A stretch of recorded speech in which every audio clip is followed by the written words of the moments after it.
It's good to see you all. This is a sound check for the first little bit. Hello, can you hear me? Drop it in the chat if you can. I think I'm going to have to swap my light. The main light in my shed, where I am right now, you can hear and see me. Brilliant. Good. Lovely. Yeah, the main light in my shed seems to flicker at exactly the same rate as the frames per second on my phone camera. So it sometimes, when it syncs up, it can cause kind of headache-inducing flickers. So we'll go for a slightly more mood lighting tonight. And let me change the height of this as well. So, right.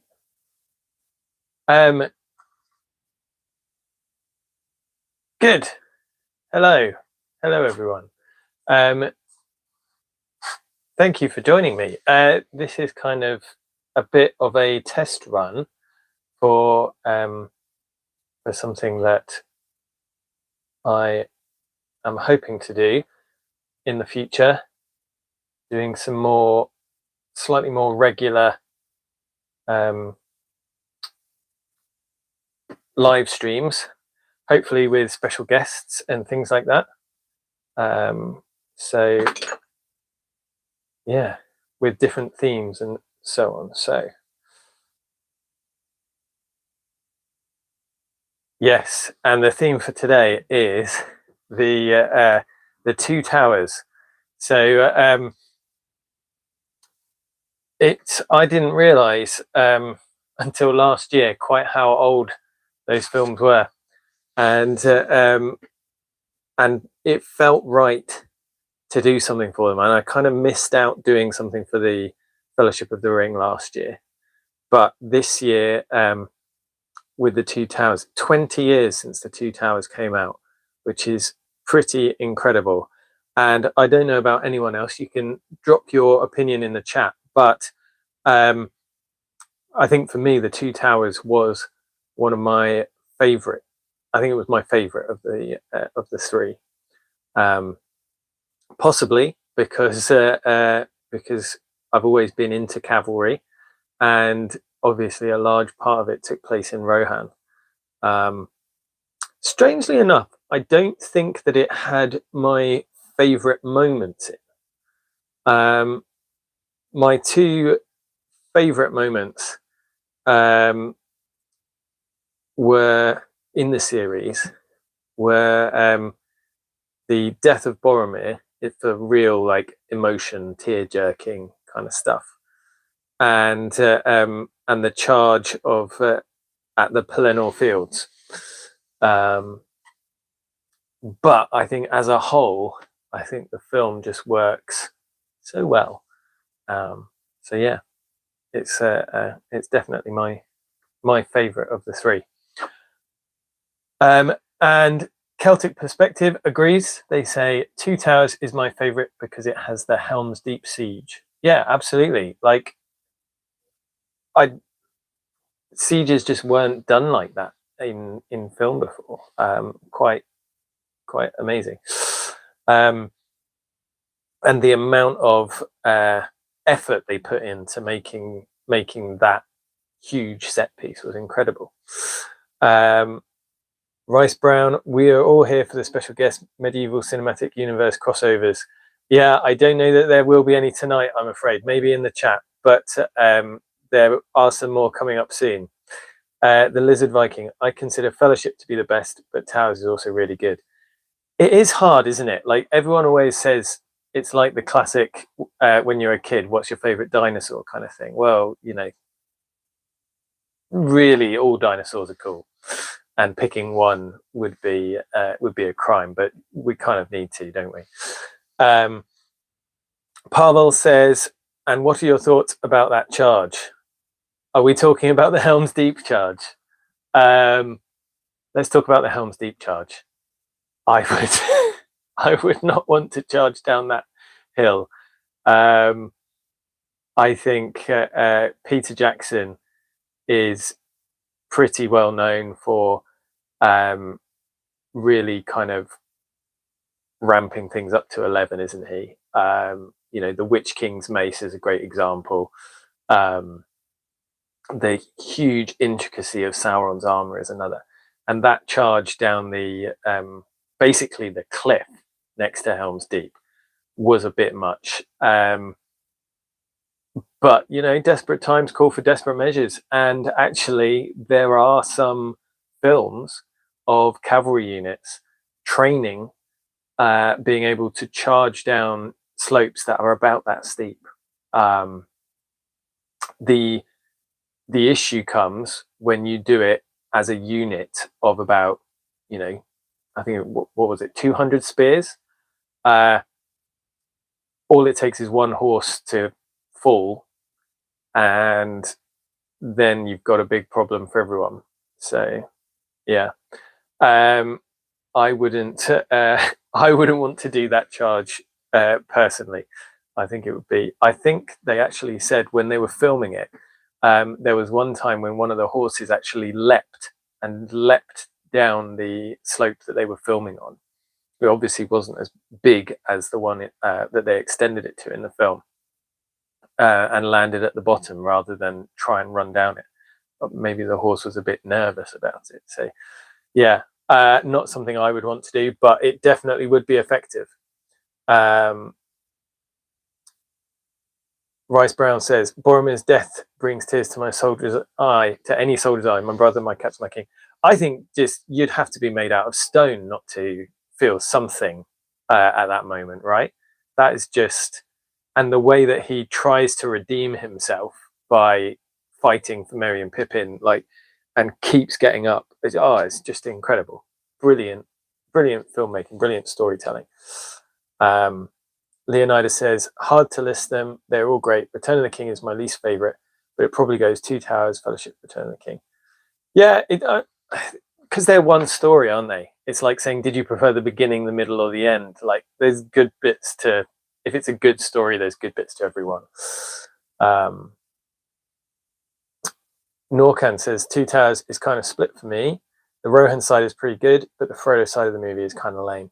Yeah, and they actually struggled with that, because in the books, basically it's a lot of walking, and without Andy Serkis doing some incredible stuff, that was when we first saw Gollum doing the talking to himself back and forth thing, and that was incredible. And the ideas behind that and the collaborative working with that, along with the amazing CG breakthroughs that they had, I think is what saved the Frodo side of the Two Towers for me.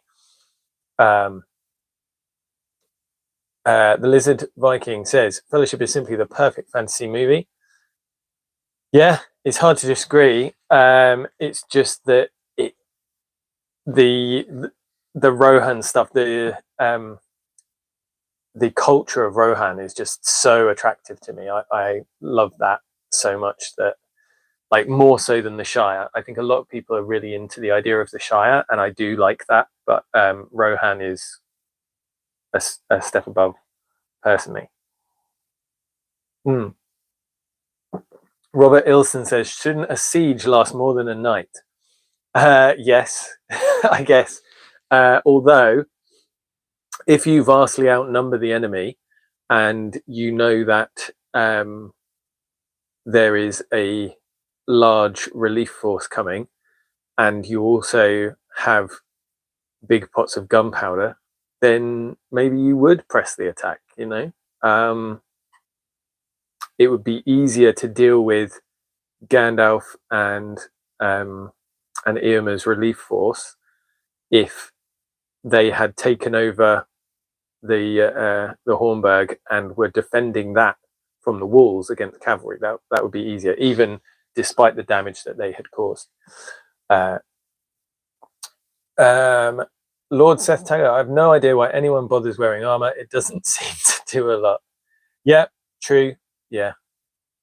Certainly in Hollywood armor, just it's like plot armor. People talk about plot armor and how plot armor kind of saves someone whenever, but really plot armor could be either thing, couldn't it? If a guy has to die, he'll die no matter how much armor he's wearing, and if he has to live for the plot, then he'll survive no matter how much armor he's wearing.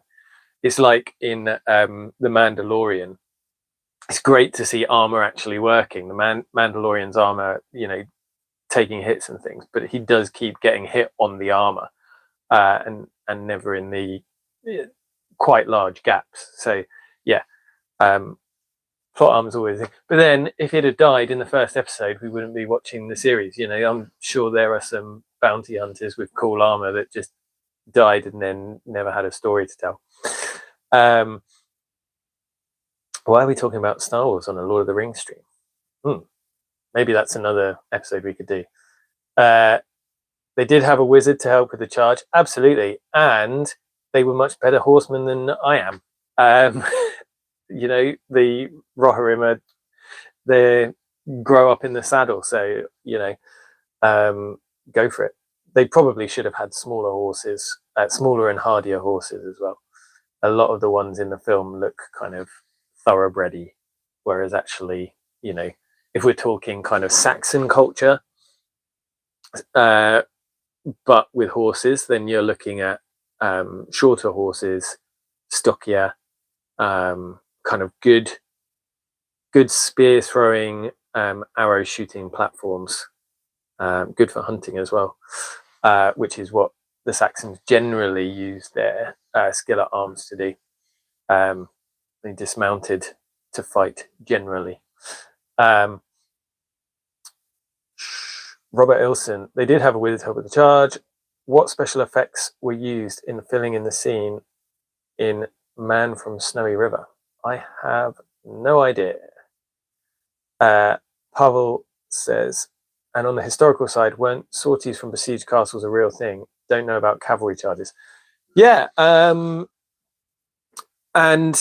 a castle's defenses weren't just the walls. They would often have earthworks and things like that, and barriers, and not just sorties. The medieval way of war could get quite weird to us, really, and they would sometimes actually organize fights because the knights inside wanted honor and glory as much as the knights outside, and there wasn't much honor and glory available to knights. So they would sometimes organize like just little mini battles down by the barriers, just to kind of have a punch up and have a fight. Kind of a weird old thing. But yeah, sorties, the postern gate that they that Aragorn and Gimli come out of, the secret gate, is 100% a thing. And sometimes, just like the Hornburg had the glittering caves, castles were sometimes built on top of cave systems that allowed people to get in and out, and to launch those attacks. The issue with a cavalry charge is that a gate large enough to let out a big enough cavalry charge to be useful would be very difficult to actually have it secret. But the cavalry charge, in the way that that they do it in the Two Towers, charging out and charging down the main thoroughway, is, yeah, you would be able to do that, and you could do that. And one of the things that is good that they show is the Rohirrim using their horses to knock the Uruk-hai over. Although it's obvious that they're CGI, because you can see the Uruk-hai, the riders are kind of swinging and swinging their swords at nothing, which you wouldn't generally need to do. But but yeah, it's good to see that, because you don't often see that. You have the thing of, oh, horses would never run into something. Yeah, they will, and they did. Historically, there's loads of evidence of horses just body checking people.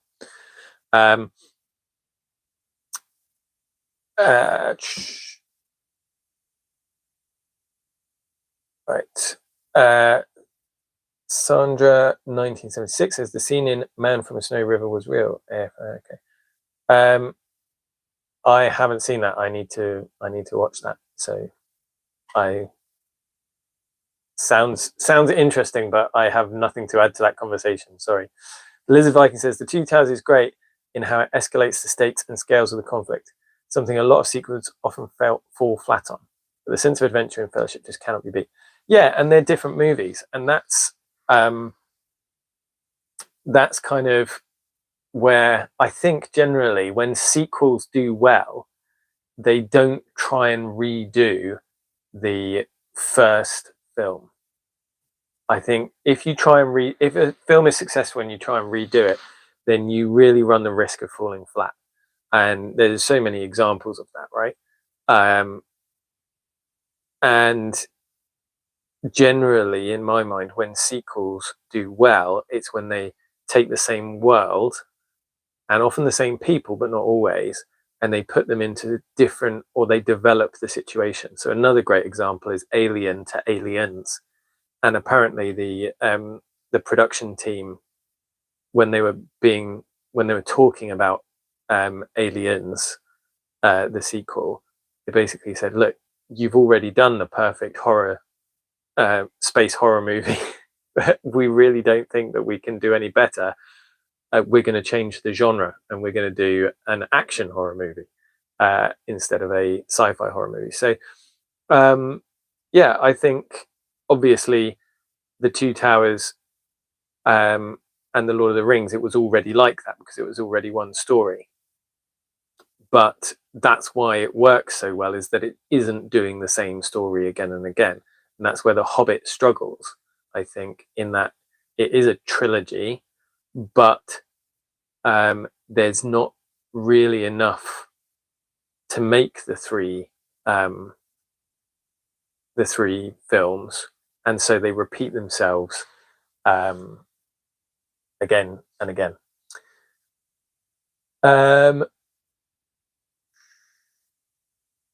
Robert Wilson, I never view them as three separate movies, but just one with really long intermissions. Yeah, like a year. Do you remember that? Waiting a full year for the next film?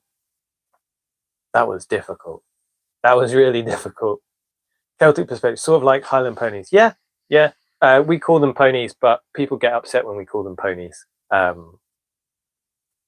Because ponies, generally when people think of ponies, they think of Shetlands. But there's a lot of ponies that are big enough to carry a full-grown man in armor, and they still count as ponies. But yeah, I'm not going to try and pronounce Refer, but thank you very much for your affection. You say the most worrisome thing about the causeway charge is nothing keeping the momentum on that curving ramp with no sides. Yeah, you don't. I hope. I hope they didn't have metal shoes on the horses, because they'd be skidding all over the place. You keep seeing the top of my head because the chat is displaying on my computer screen down here. Apologies for that. Like I said, this is a trial and the setup may change.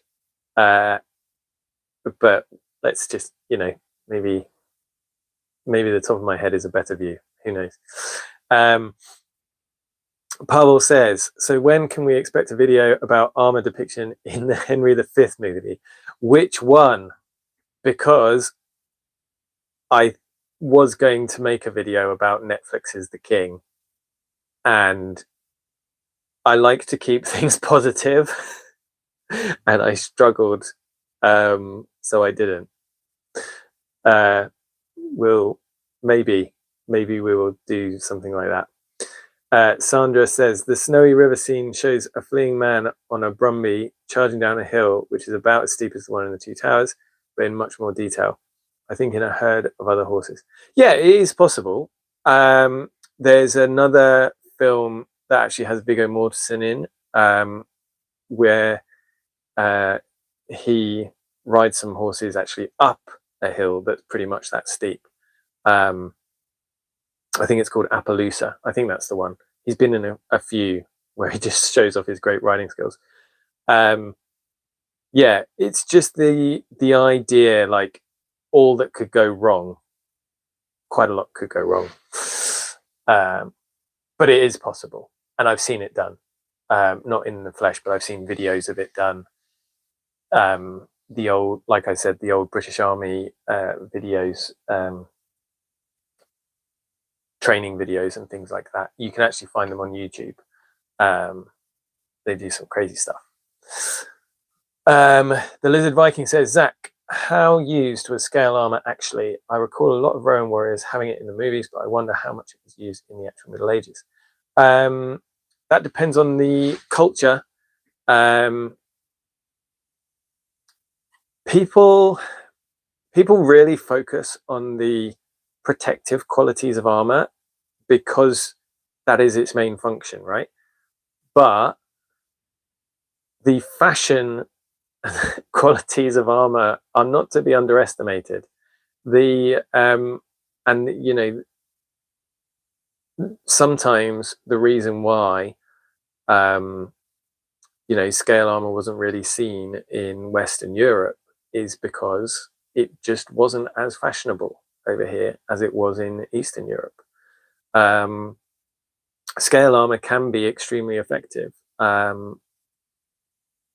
In many ways, a brigandine is basically scale armor, just inverted, right? And they were in use for a very long time. If you think coat of plates and brigandines, they're basically scale armor, just inverted. One of the big problems with scale armor in the movies is that they often use leather that is far too thin and soft.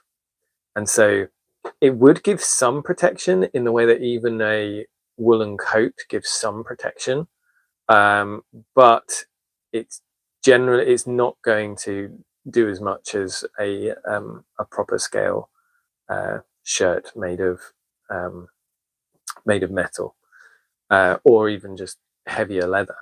You know, thick boiled leather can provide some protective qualities, but very often the costume armors aren't made of that kind of leather.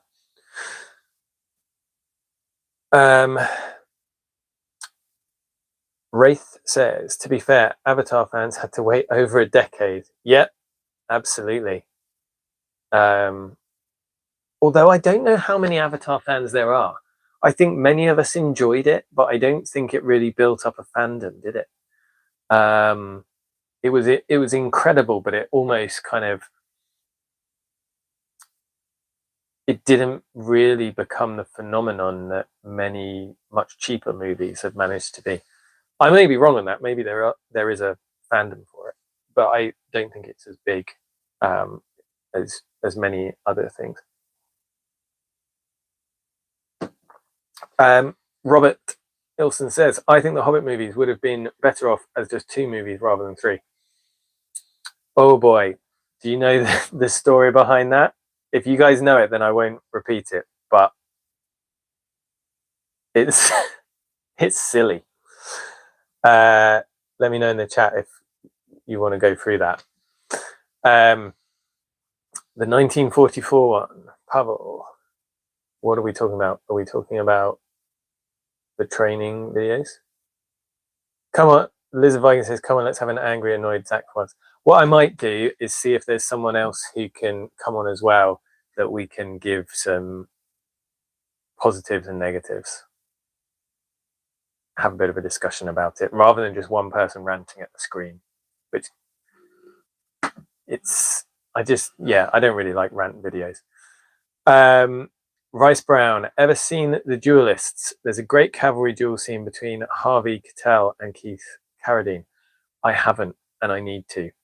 Maybe that's another thing that I could do. Maybe I'll see if I could get together with Matt and we could do a video watching The Duelists, commenting on the different duels, because he's in saber. He could comment on the sword work, and I could comment on the horse stuff. Robert says, I like live chats. I got to take off now for my HEMA Club meeting. Thanks, Zach. Thank you, Robert. No worries. Good to have you around. Pavel says, maybe a comparison between the two movies.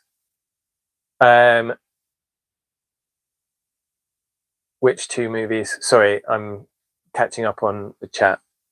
Oh, between the two Henry V movies. Yeah, could do. Leonidas Sparta says, I had the privilege of interviewing John Conyard about ancient cavalry. Yeah, I saw that video. It was good. I learned so much. It's fascinating how long they were around, fulfilling a similar role and even seen in the World Wars. Yeah. Yeah, a lot of people will say that cavalry is a silly idea because it has such easy counters. But the use of it over thousands and thousands of years, I think, really shows that it's not just silly. Like it has its uses. It's and everything's got counters, right? You may as well say, well, infantry is obviously useless because you can counter it so easily. Metatron did a video recently debunking an article about how useless knights were, and one of his points was that a lot of the criticisms that they gave for knights could equally be leveled at modern day tanks, which completely agree with. Like, yeah, so but we still use tanks. They are useful in certain situations. In others, they're completely useless. But yeah. Michael Pitt, have you read Pietro Monte's writing about armor? I have not. If they're available online, then send me a link. Maybe pop it on my Facebook wall or something like that. I don't know if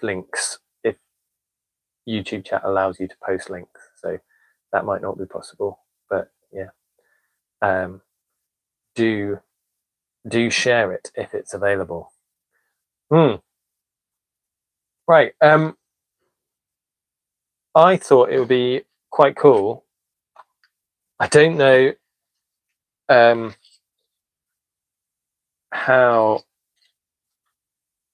available this book is anymore. I'm just going to change the view.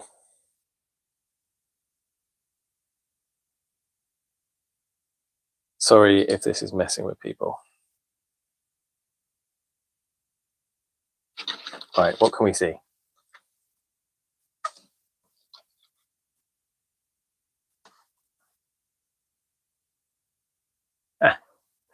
Okay. So this is my desktop. It's a mess. Sorry, that's just the way that I work. The Lizard Viking says, question, on some 15th century plate armor, they had male skirts to protect the lower region. Would using a skirt scale be viable instead? Yes, and some effigies do show that, and some paintings do show that. So we do think that was a thing that existed.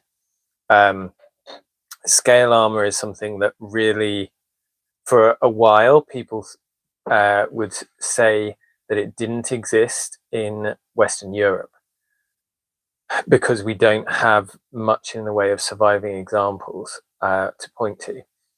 But that isn't a great argument because we do have it in art, and actually there's a lot of gauntlets are missing the scales in their fingers, and yet there's no question about whether or not those scales existed. So yes, people did use scale armor in Western Europe, and yeah, they did often use it around the fold area to protect the lower torso. There are some examples in art of it being used even as for pretty much anything, actually. There's lower van braces made out of scale. I've seen an aventail made out of scale before. So yeah, they are used a lot. So this is one of my favorite books about the Lord of the Rings. These were really kind of this series of books, the Art of series, were just iconic for me and really shaped me as I went through becoming a reenactor and enjoying fantasy the way that I did. I've always liked art, and I've loved drawing, and these books are just incredible because they show the design process of the Lord of the Rings, with Richard Taylor, who headed up the design process and the design team, plus all of the artists as well, Alan Lee, John Howe, sharing their concept work, their storyboards, color studies that they did, all of that sort of thing. It's really, really cool. So I just wanted to share this with you guys. If you can get hold of one of these books, definitely do, because they're just really, really great. And when I was younger, I spent hours poring over these images and trying to recreate something of them. And then when I became a reenactor, I would look through it and I could learn so much from it, because Peter Jackson had such a vision that this film series should be rooted in realism, that while it's fantasy, it should be something real and realistic, that people could believe it, I guess is the thing. And having John Howe on the team was really important for that, because he was a medieval reenactor, part of the Company of St. George. He's actually worn some original 15th century armors from private collections. I think maybe the 80s and 90s were slightly different times. I don't think we would get away with that now. Maybe still in a private collection, but the way that they designed the armor was so based in reality because of John Howe's influence, and it's very, very easy to see, when that changes, when he comes on board, the armor designs just improve massively. Elizabeth, thanks. I was not aware of any actual historical use for it. Really appreciate the insight. No problem. There's a couple of really nice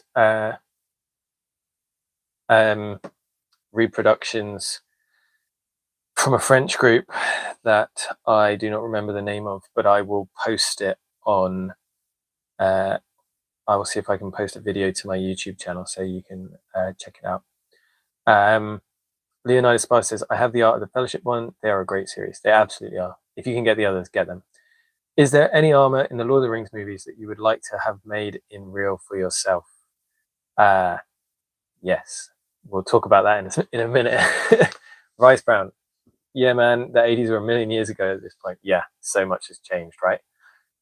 Celtic perspective, one of the great things about Lord of the Rings is that it draws it a lot on folklore and legends. The characters in certain moments are almost exactly like legends I've read. Yeah. J.R.R. Tolkien, he did not, well, he did innovate, but he understood the way that mythologies work. They borrow, right? And they take things and they change them and they build on them and they mess around with them. So he was writing a mythology and he understood what a mythology should be like. It's not necessarily realistic, stuff happens, prophecies, things like that. People have dreams and it turns out to be real.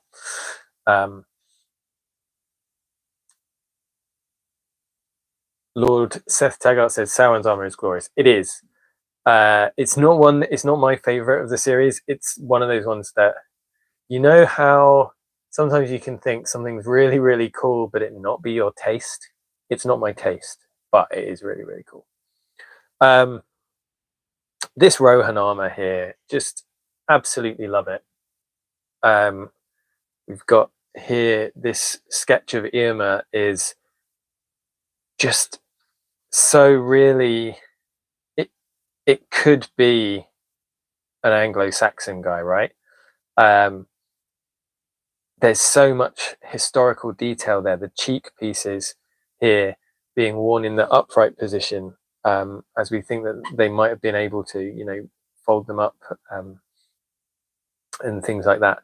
The detailing on the armor, the personalization of it, you know, that is something that we always think of armor as something so functional, but historically it was always really, really so much more than that. Art pieces. Armor for the rich would be an art piece as well as functional.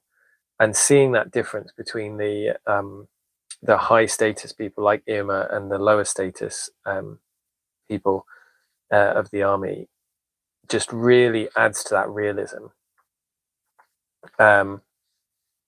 Here we see some other examples again.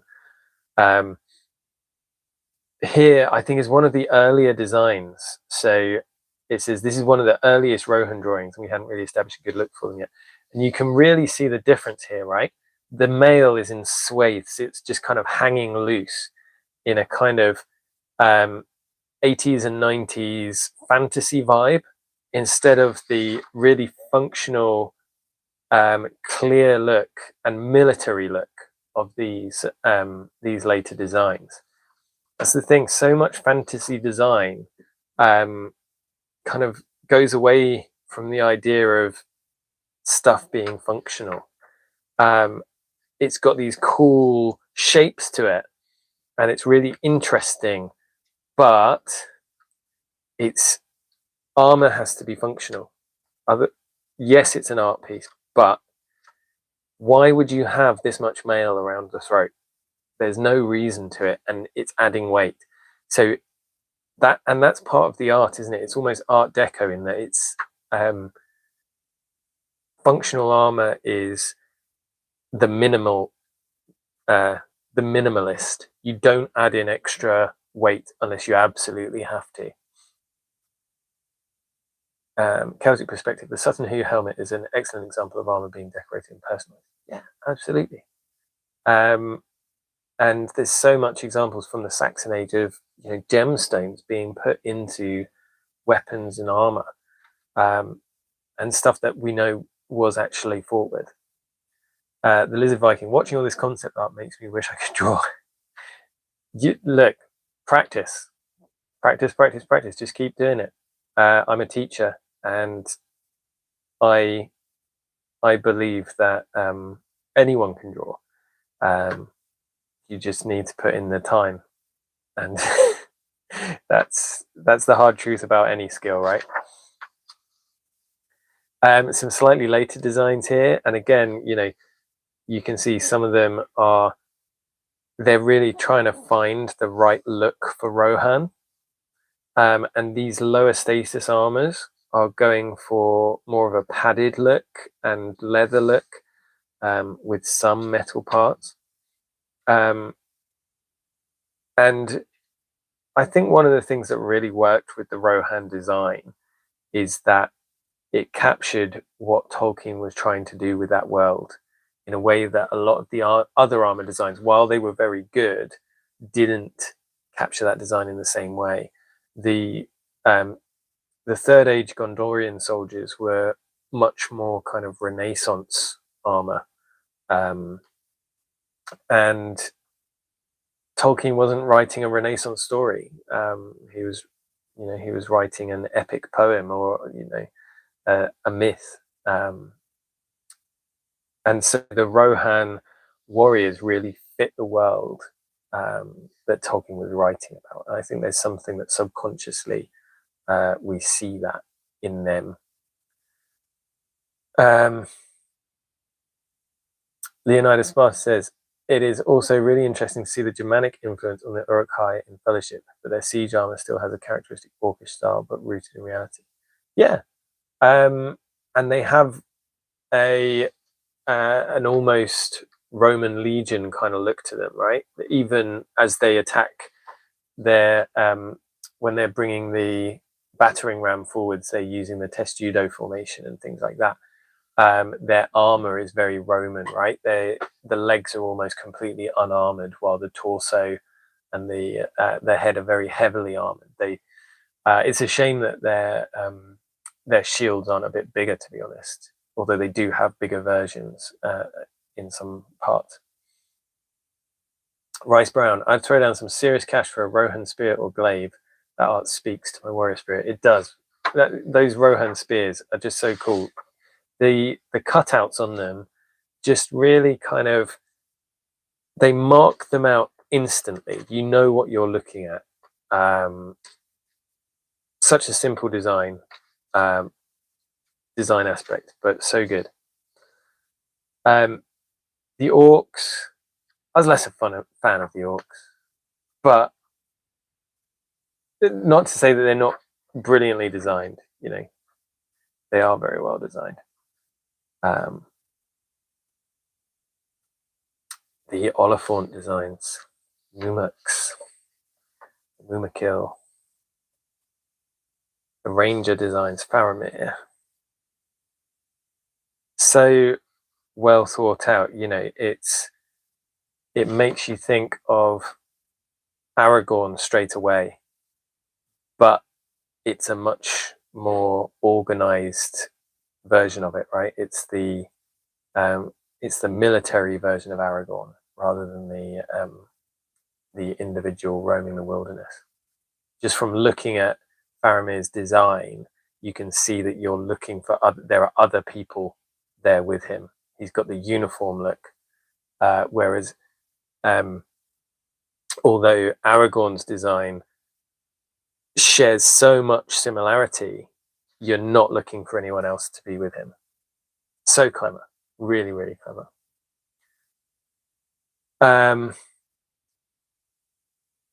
The Lizard Viking says, can we also take a moment to appreciate the elves' armor and weapons in Two Towers? Their design, for me, set the gold standard for elven armor for the generation.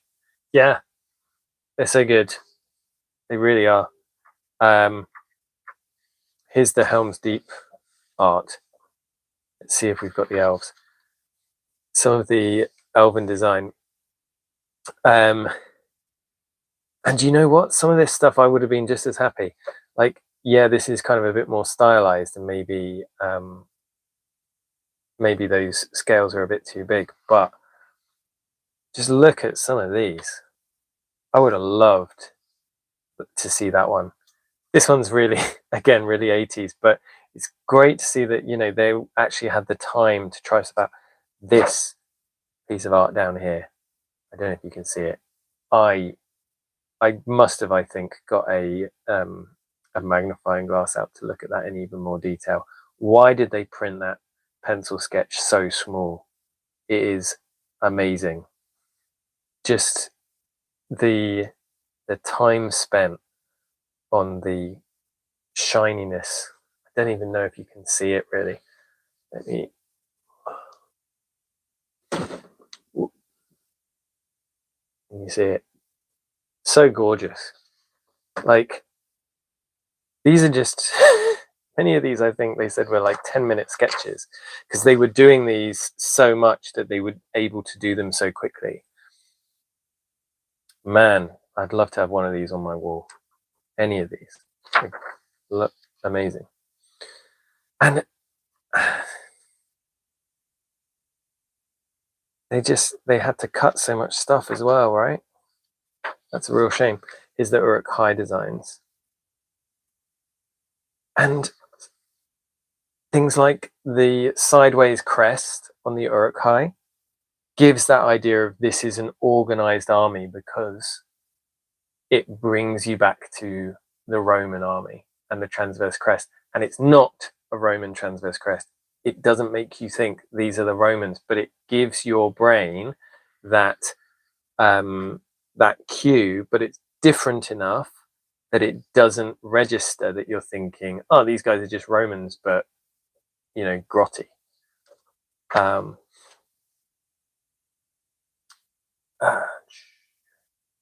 The United Spider, the Rohan armor is so good. My only complaint is that the round shield is strapped instead of a center grip.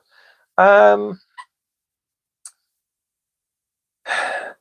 think some of them do still have the boss grip.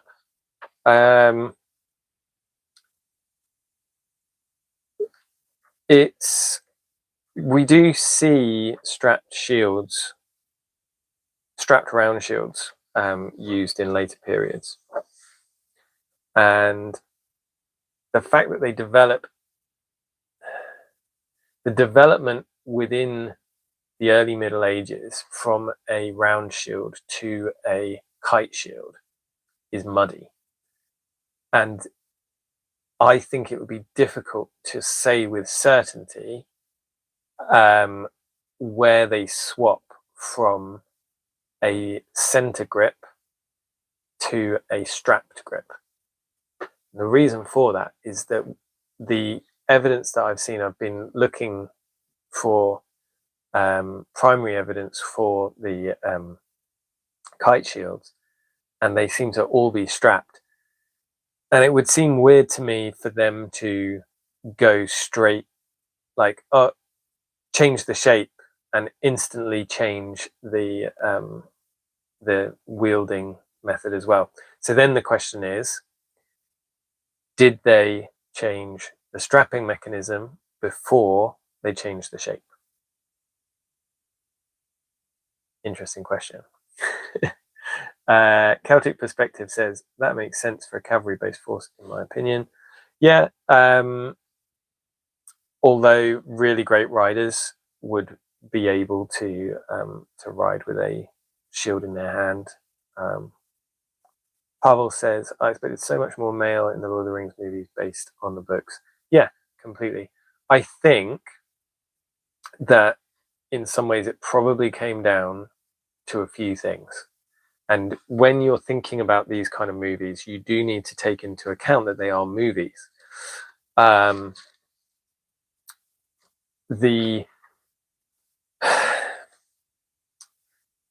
time, there was very little way that you could make mail without just putting it together by hand. And for the Lord of the Rings movies, that's basically what they did. So making a full shirt of mail would need to be done putting it all together by hand. And yes, they did use plastic that had been sprayed rather than metal, so it was easier in a way than making actual metal ones. But casting copies of plates is going to be much more cost effective than paying people to make lots and lots of mail. So I understand why they would choose to do that from that point of view. It also, using plate armor and different types of armor gives you a very easy way to change the silhouette in a way that male shirts really struggle to. A male shirt is often very similar to a male shirt, and silhouettes are really important in visual media to give someone an instant idea of who this is and what they're doing. You know, what side are they on? Who are they fighting? And so bringing the technology forwards so that most people have access to plate armor does give you the ability to change the silhouette more drastically than just using mail. So I understand it. And as it's a fantasy world, I personally feel that they're more able to take liberty in a fantasy world than if they're saying, "Oh, this is history," because no one's going to gain a wrong view of history from it.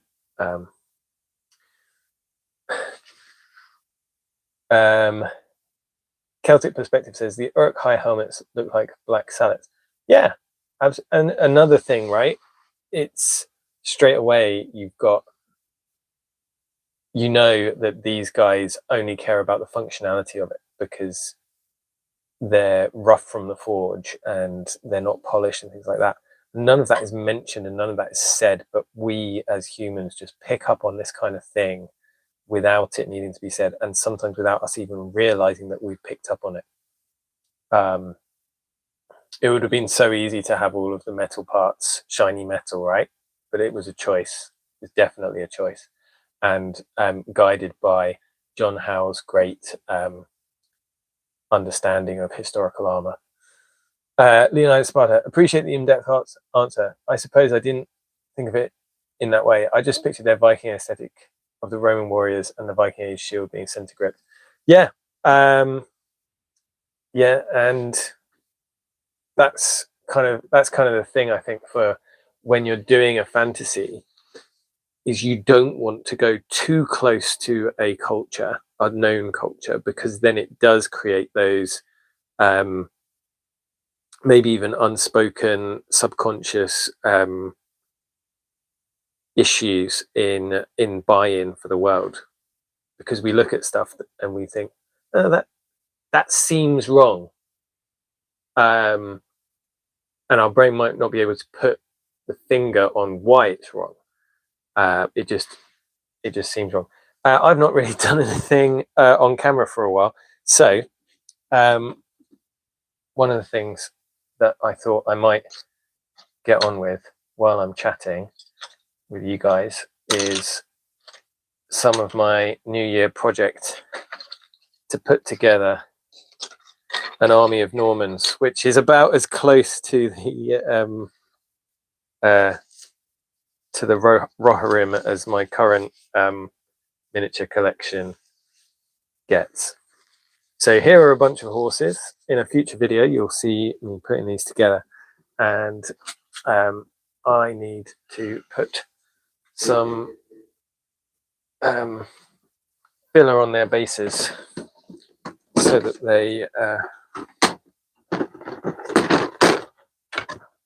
don't have a big lip on the base. And I also need to find where I put my filler. Put it somewhere really clever, I'm sure. Sorry if this is making horrible noises in anyone's headset.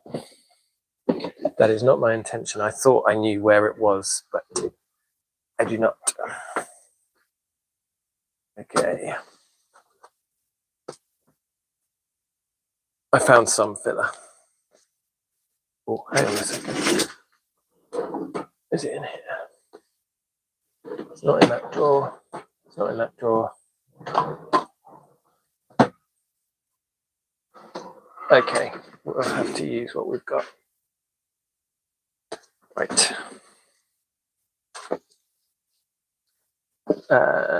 Thomas says, do I spot some unprimed models back there? That's heresy. Yeah. I have some. I haven't got as far as actually priming these guys. They've been on my desk for a while now. So apologies for that.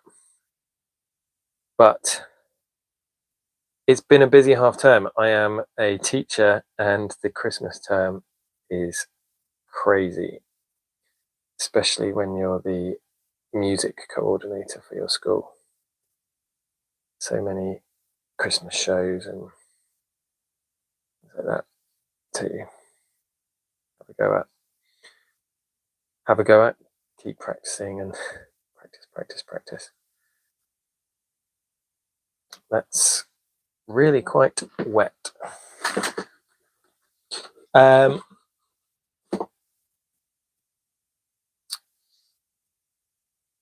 The Lizard Viking says, of all evil foot soldiers in fiction, the Uruk-hai are my favorite. Yeah. They're a cool design. I think one of the misses made by Jackson was to make the orcs in Return of the King more impressive than they needed to be. I think that he should have kept the Uruk-hai as different and cooler than the other orcs, because I think he undermined the coolness of the Uruk-hai by making the Return of the King orcs stronger and tougher than the ones from the first film. I understand why he did it. He was saying that it didn't work to have the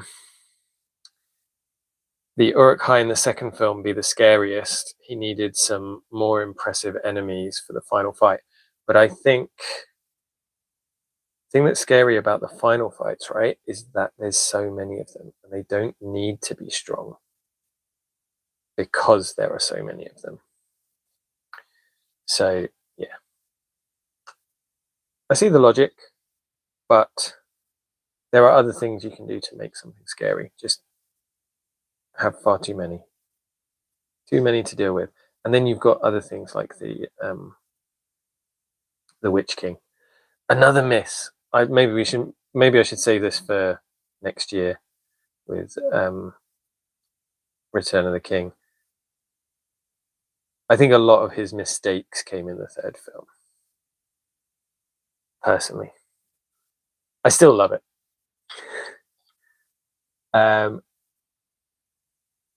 Oh wow! Thank you so much, Bryce Brown. That is amazing. Next pot of paint is on me. Great chat. Happy holidays, everyone. Thank you so much. That is amazing. It will definitely be going towards more projects. I have several things in the planning. Thank you very much. Pavel said, will the newly built Norman army win their next battle? That depends. I don't even know which system I'm going to be using them in. Leonidas Spider says, appreciate the stream. Sadly, I have to pop off for now. Have a good one, folks. Thank you so much for dropping by, Leonidas, and we'll definitely see you again in the future. Thomas says, what do you teach, if you don't mind the question? Everything. I'm a primary school teacher in the UK, which means that I have to teach all of the subjects, even ones that I would consider myself not particularly good at, like, for example, French. But to be fair, it has actually helped me a lot to improve myself, and I kind of consider myself a bit of a jack of all trades, in part because of my teaching career. Sandra says, putting your thing somewhere really clever, worst thing you can do. Yeah, right? I know. Especially if it's somewhere different to where you would normally put it. The answer is always put it where you normally put it. And if I know my wife won't watch this video, or because she's not that into Lord of the Rings, but she would be very happy to hear me say that, because that's what she tells me. Okay, it really was an interesting chat. Sadly, good night for now. Thank you so much, Sandra. Thank you for coming along, and I'll see you next time. Celtic perspective. In my mind, the normal orcs are about as tall or as strong as a hobbit, and the Uruk-hai are about as strong or tall as a man. Makes more sense than Sam and Frodo blend in that way. Yeah, I guess so. Like, and maybe just normal orcs could be a variety of different things. Yeah, and it doesn't seem that they find it hard to find orc armor to fit them, right? They choose, I think it says that they choose the smaller ones, but it's not like it's oversized for them. Lizard Viking, a true Renaissance man. Yeah, just with less lead makeup. Pavel said, shouldn't all things be in an arm's reach? Yeah, but I've got so many hobbies that it's hard to keep them all within an arm's reach.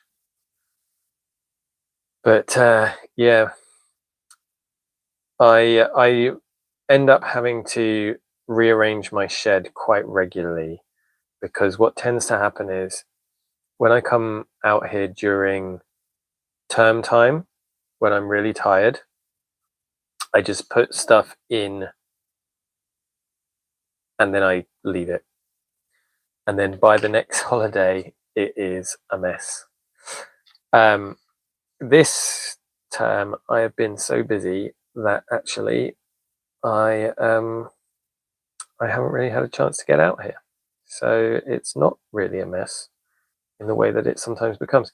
Some of you who saw my desk when I changed the angle of the camera will be shocked and appalled that I don't consider this a mess. This is actually quite tidy for me. So yeah, apologies if you're OCD and were shocked by that. That's just the way that I tend to work and live. The difficulty is that I actually really dislike mess. There are some people who are messy and don't mind messiness at all. And there are some people who are messy and hate that they're messy. I'm one of. I don't hate that I'm messy. I hate the mess. So I just end up having to clear up after myself reasonably regularly. I didn't really have an idea of how long this stream was going to be. So I know that some of you have headed off. Where's the there's 14 watching. So there's still a reasonable amount. Luxus Alucard, name 3 things you would change in movies from perspective of jouster and historical reenactor, not including 45-degree charge of the Rohirrim. Okay, yeah, good.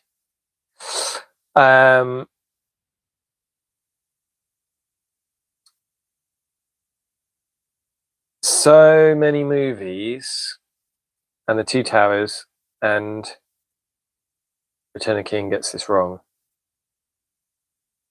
They get lance charges wrong. That is a great question, by the way. Thank you.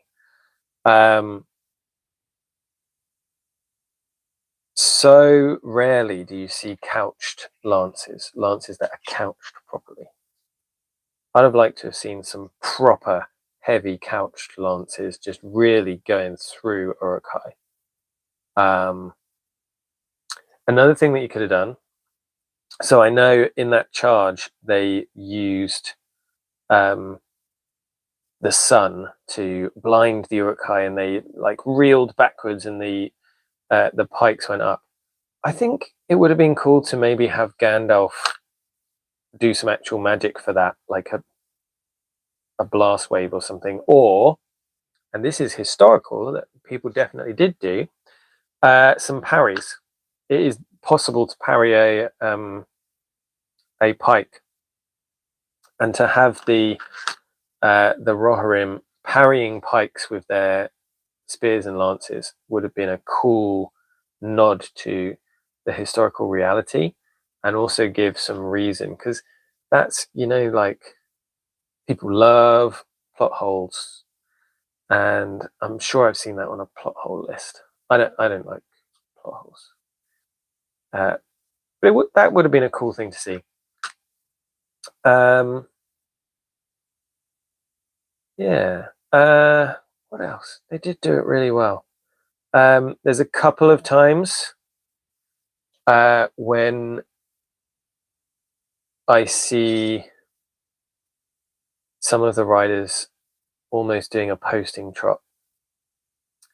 Would have been nice not to have any of that, but on the positive side, if we look at the positive, that actually shows that these are people who maybe weren't great riders, but who took up riding and were less confident in doing so. Posting trot is generally the first trot that you learn. So it's nice in a way because it shows that people like, is it Bernard? What's his last name? I'm blanking on it. Bernard something, who played Theoden, basically learnt to ride for the Lord of the Rings movies. And yeah, he occasionally looks a little bit shaky. He's nowhere near the rider that Viggo Mortensen was, and that does come across in just a couple of scenes where it shows. But great that he was it Bernard Shaw. I thought it was, but then I was doubting myself because I wondered if I was getting his name mixed up with Howard Shaw, who's the who wrote the music, didn't he? Yeah, Bernard Shaw. Okay. Now that we both think it, I'm happier with that. Yeah, he learned to ride. And several of the other riders did as well. Of the actors did as well. So yeah, seeing them sometimes a little bit shaky, or doing a posting trot or something that's close to a posting trot, but then great that they did that. Was that three things? Casper Van Wold, regarding what you said about regular streams with guests, it reminded me of Talk aus der. Oh dear, I don't speak German. If you happen to understand German, I'd recommend getting inspiration there. I don't understand German, unfortunately. But yeah, there's several places that do that sort of thing. So hopefully it'll be something that people will be interested in. Pavel says, but could you truly couch the lance while not wearing plate harness with couch rest? Yes, the technique is different, and I am intending to do some videos on that when my new cuirass arrives, because it has, unlike my current cuirass, it has a lance rest, so it's possible then to show the differences. You don't get as strong a couch from just arm strength as you do from a lance rest, but you can couch the lance with it without a breastplate. But then some of the Rohan do have solid breastplates. The royal family will do so. Casper Van Wild, in Name live stream series, Iki, the host, talks to guests from all corners of reenactment, Buha, living history, etc. From kind of all epochs. He hasn't many views, but it's fun and interesting. Cool. Does he ever do them in English?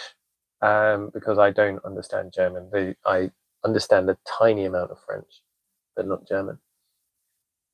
Bernard Hill. Maybe it is Bernard Hill.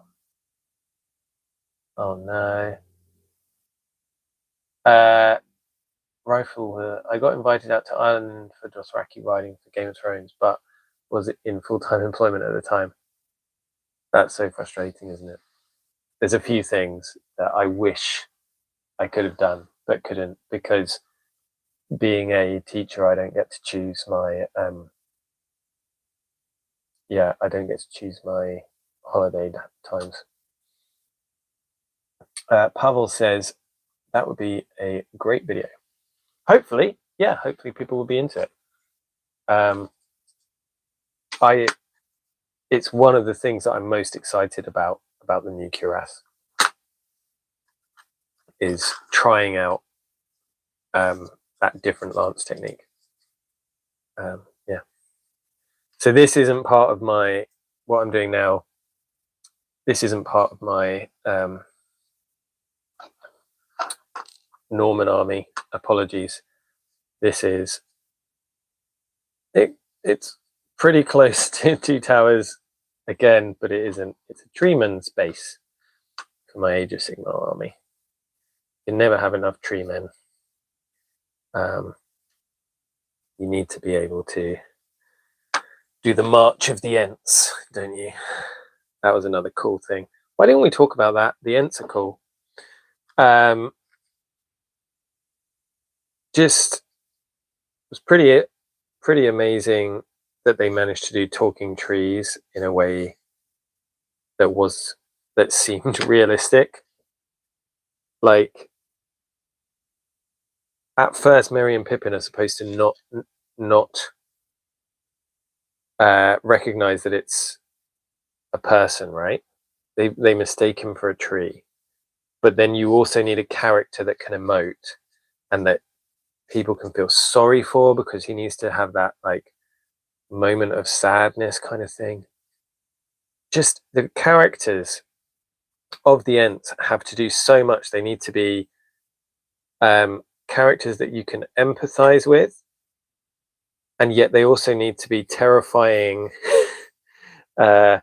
warriors that you can believe would like take down Isengard, which is a fortress. Like, that is some good design work that they managed to do that. And Treeman and Ents are just a cool idea anyway. It's just the work that character design had to do was big. Oh no, I didn't do that on camera. I'm sorry. Oh well, it's there anyway.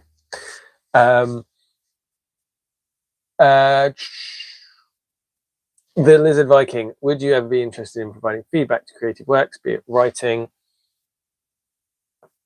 or drawings from viewers, and provide feedback on things such as if it captures medieval armor correctly?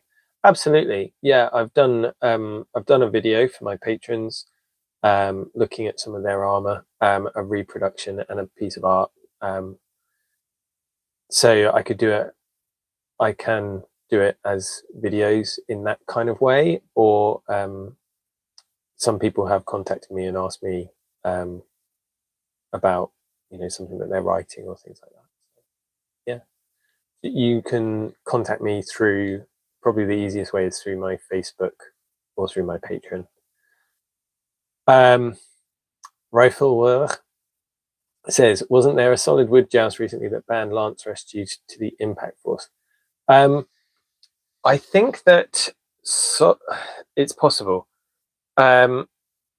Solid lances, most of the people that I know that joust using solid lances tend to say that you need to use the arrête de lance, because otherwise you don't have enough strength, or you have less strength in your lance to break it.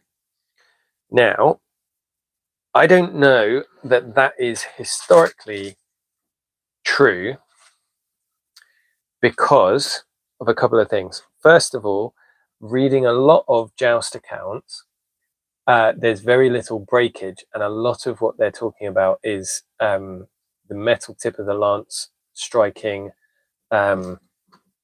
sparks from the helm or body armor of the opponent. So they weren't just looking for breakage, whereas our solid lance community has come from balsa, where we expect big breaks and a lot of big breaks.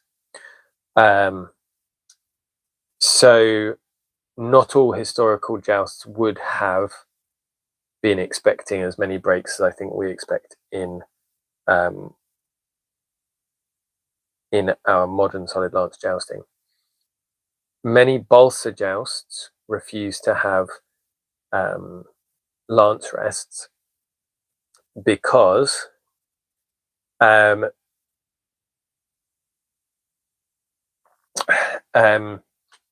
the solid wood non-breakable part of a balsa lance is actually a lot stronger than the pine lances that are used routinely for solid lance jousting. So if you are using a balsa lance or a breakable lance, and you then strike with the hardwood lower half, and you are using a lance rest, then you hit much, much harder than you would with a solid lance that would break under those conditions. Don't know if that makes sense. It's Bernard Hill, by the way. Okay, Bernard Hill, Howard Shaw. All right, let's go with that. Pavel says, what armor should Ents use? Man, a 1,000-year-old oak. I don't know many. Like, how would you even, like, if you think the most common weapon historically would be a spear, right? What's a spear going to do against a tree? You wouldn't even need armor. No way. It's the one situation where you might want to use fire arrows, but even so, like trying to set alight a tree that hasn't been aged in the way that, you know, a still living tree that has been out in all weathers and is probably covered in wet moss and things like that. Ents would be absolutely terrifying to fight. Rifle, I like that the extended edition had the Horon scene, but Treebeard and the Ents were incredibly well done. Treebeard being most anthropomorphic was strategically done. Yes, yeah, incredible. The fact that they made him, right? Celtic perspective, yeah. Half practical, half CGI. And that's, I think, that's okay. Let's talk Star Wars again. That's where George Lucas made the mistake with the prequels. I think the simplest and best change that he could have done that would have made the prequels 10 times better would have been using more practical effects, and that would have revolutionized a lot of what they were doing. Rifle were like Treebeard had a nose and therefore a face. Yeah. So simple, right? Casper Van Wold, he doesn't do anything in English, but I'd assume even from the titles you'd be able to harvesting some ideas for talks. Not that I think you'd be lacking ideas, but yeah, sure. I could ask I've got a few German friends who could help translate some of the stuff as well. The Lizard Viking, I love the moment where it cuts to Sauron's reaction to the Ents flooding Isengard. Christopher Lee captured the shock and surprise of waking up and seeing walking trees destroying your backyard. I mean, yeah, who could have played Saruman except for Christopher Lee, right? You wouldn't even need to write the answers on the back of a postcard. You, like, a postage stamp would be enough space to write the actors that were more qualified for that role than Christopher Lee. Like, he was the perfect person for that. The Lizard Viking, Celtic perspective, it's like the Macbeth prophecy, but even more literal. Are we talking? Hang on, let's go back. Are we talking about the the not by woman born prophecy? Riffle, you explained that really well about Lance Rest. That's why you're great. Thank you very much. Hopefully, I'll be able to go into even more detail once I've got the Lance Rest with me. Alma Squatch, do you think any other film shows compared to Lord of the Rings in terms of the armor aesthetic?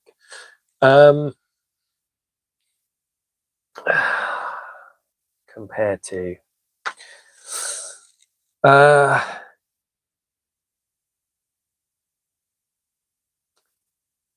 on that same scale, I don't know. I don't know that anything else has done it. A lot of good things has been said about Game of Thrones, but Game of Thrones does have some big misses, in my opinion. And I don't think Lord of the Rings had a big miss. I think pretty much all of it was pretty good, with the caveat that male wouldn't have worked for them. While it was more appropriate from a story point of view, it wouldn't have worked for them in the same way.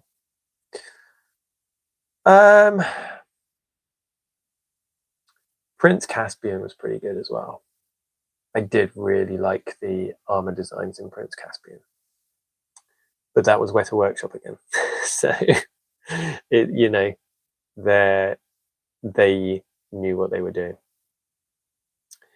The Lizard Viking, I think he's talking about the Ents.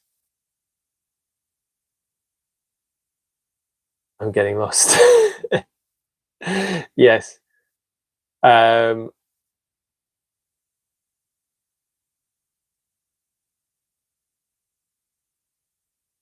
Okay. Yes.